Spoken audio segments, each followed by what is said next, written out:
Rupert, lovely to see you. And you, yeah. Welcome to our Harry Potter special. Great. So, this is it. You have lived your life for the last, 10 years on the big screen. Yeah. Talk me through how that actually makes you as a person feel.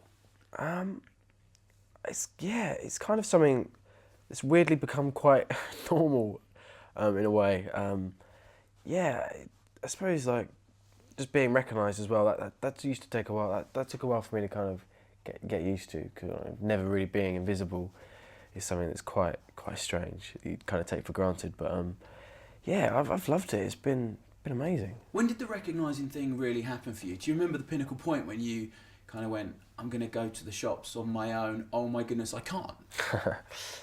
It's kind of been a gradual thing, I think, over the years, and it kind of happens everywhere now. I think kind of being ginger, you kind of stand out a little bit anyway, and it's weird to kind of get your head around. But people are always lovely, and it's never really been something I felt I need to hide from, so it's not bad. Is it something that you've just taken on board and you're quite proud of as well? I mean, because there's got to be some benefits of being Ron from the Harry Potter films. I mean, it could be a lot worse, right? Oh yeah, it could. It's nice. I've been quite lucky. I've never really had anything like negative really said.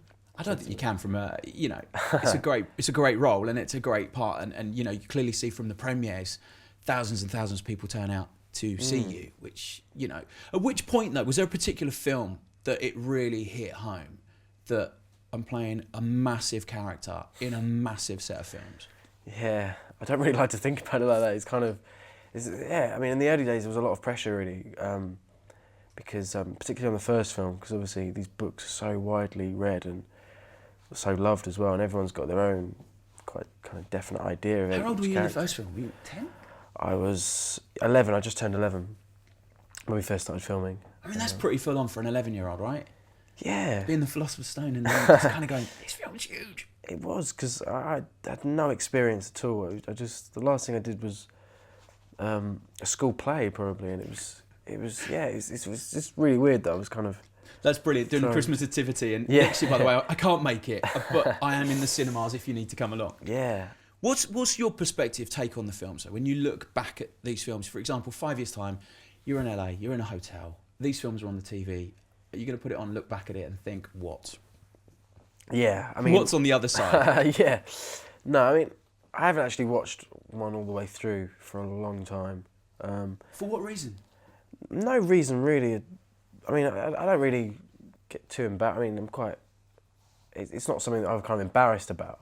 It's just, I've just never really kind of got around. I mean, it's just quite strange, really, seeing myself. I feel like a very different person now, and it's just really weird. Is it almost like I've done it, you move on to the next thing, and almost going back is a weird feeling then? It is, and I don't know. It's hard to kind of relate to that little boy anymore, and it's weird. Let's talk about the antagonism of the characters, because Ron and Harry, it kicks off a little bit over a certain young lady, right?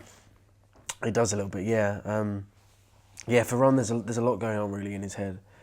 I think now we've kind of left school, the world is a much kind of scarier, darker place, and Ron's scared and he's paranoid and doesn't trust Harry, and he struggles with the jealousy as well, because obviously Harry and Hermione are getting quite close. Let's talk about the jealousy, because there's one particular scene where Harry and Hermione, want to tell me about that one? Yeah, they do. It's kind of when I'm destroying the Horcrux, it projects these kind of images, like ghost-like kind of versions of Dan and Emma, having quite a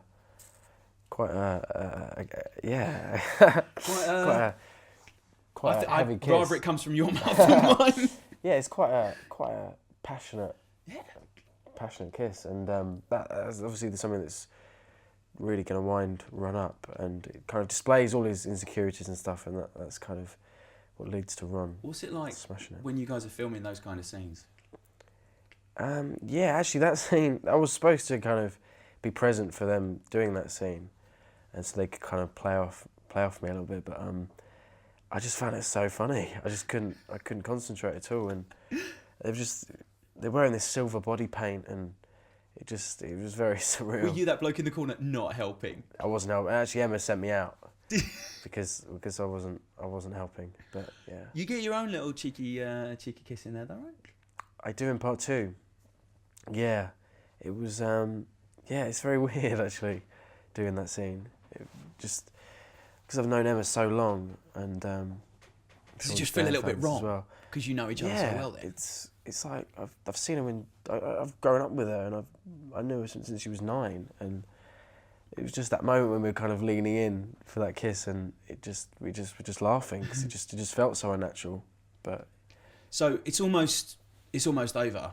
When you finish a movie like this, do you get a little parting gift? What's the kind of thanks very much, it's been lovely, here's a watch? What do you get? No, it was I got a they gave me the Deluminator. Oh, the nice. The little light thing. Does it actually work? No, it doesn't actually brilliant. work. So actually a pointless gift. Yeah, but it's nice to have something, I suppose, from the set. Well, part 1 is over. Part 2's out in July. Yeah. And then you get your life back, mate. Great. Pleasure to see you. Cheers, thanks. Thanks, mate.